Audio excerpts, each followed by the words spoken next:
funny and helpful.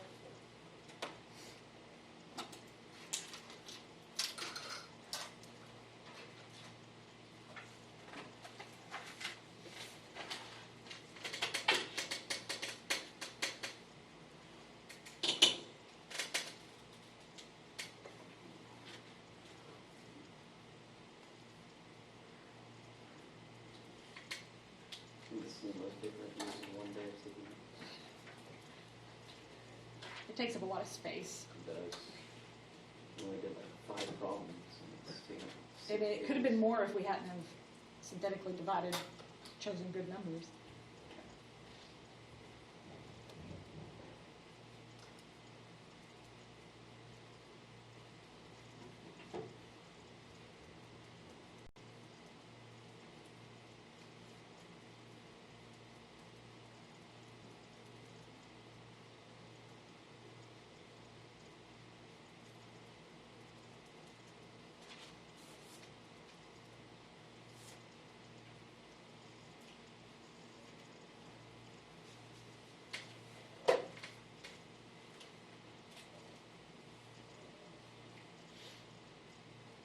All right.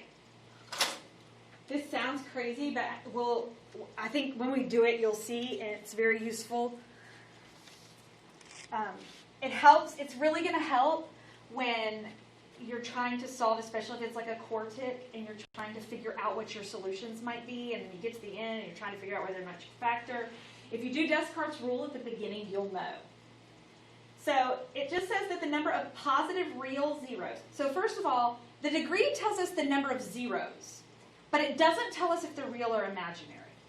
Descartes' rule will tell us whether they're real or imaginary.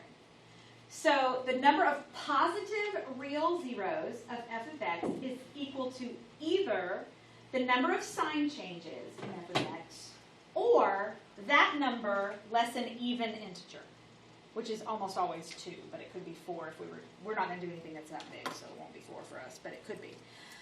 So let me show you what I mean. So here's your function.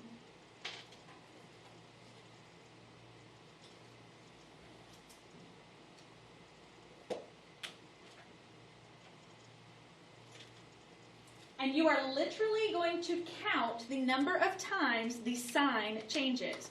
So my first term is positive. My second term is negative. So that is 1 sign change.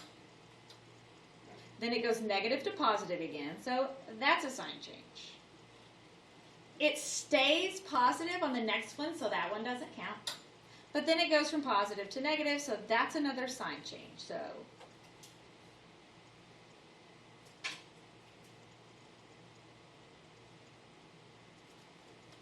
okay, so what I just discovered is it is possible that of my solutions, 3 of them are going to be positive real zeros. Or, I have to take into account this or, that number minus an even integer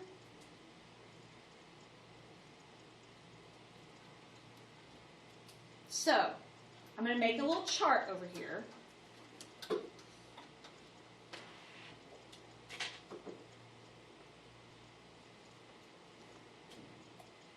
I don't know. Oh, no, I didn't.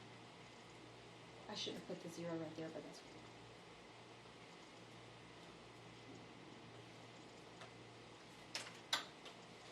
I know in this particular function, I am either going to have 3 positives or I am going to have 1 positive.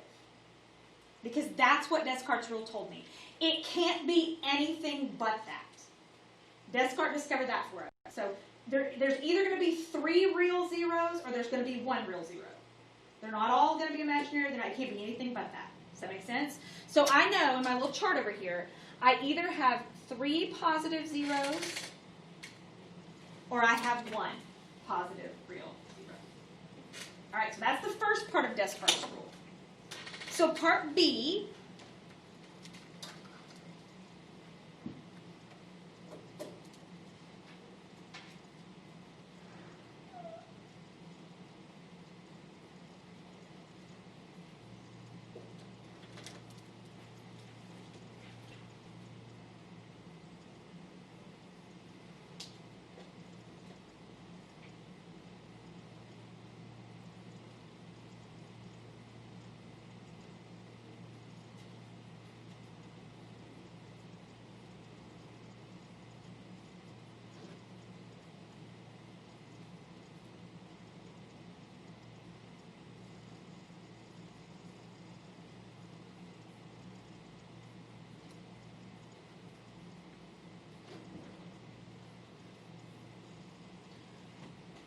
All right, so now we're just going to find it's the same thing, but we're looking for negative real zeros.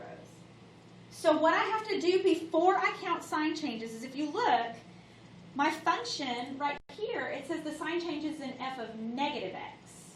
So what they want you to do is take your original function and replace x with negative x. So here's my original function, f of x equals x to the fourth minus 6x cubed plus 8x squared plus 2x minus 1. Now I'm going to plug negative x in for all my x's.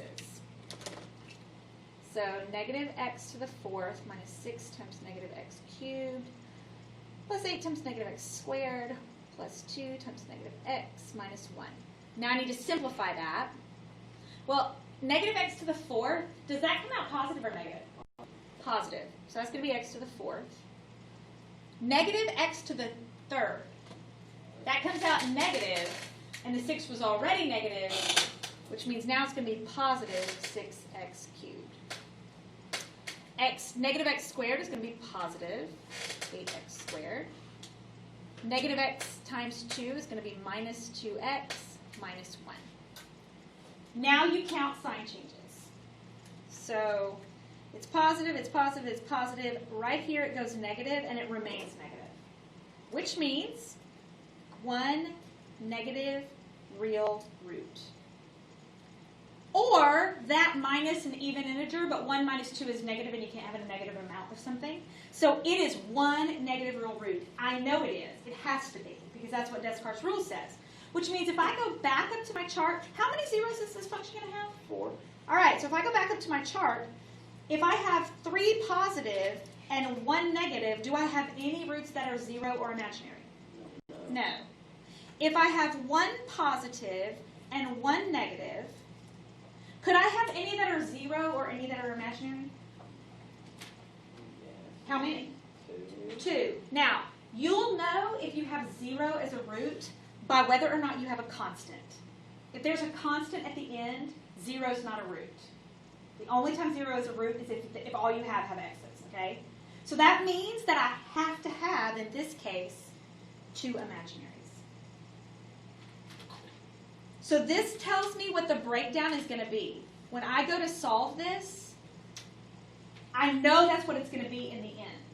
So if I start solving it out and I synthetically divide, and the very first 0 I find is negative, and then I try again or whatever, I know that I'm going to either have 3 positives at that point or a positive and 2 imaginaries. Does that make sense?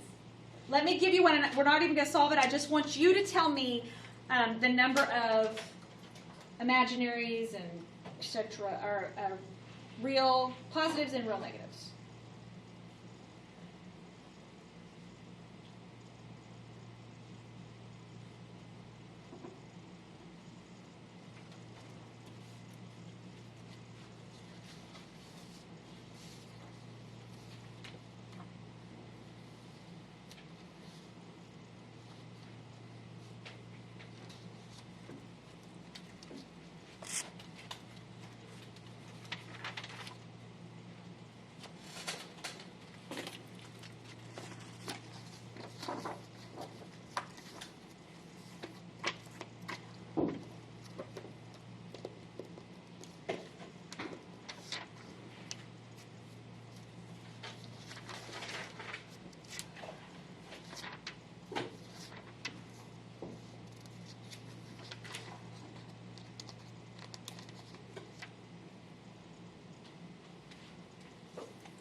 Okay, it has a constant at the end, so I know I'm not going to have any 0 roots. So I'm going to do positive, negative, and imaginary. Count sign changes. So 1, 2, 3. So I either have 4 positives or I have 2 positives. Now I got to plug in negative x.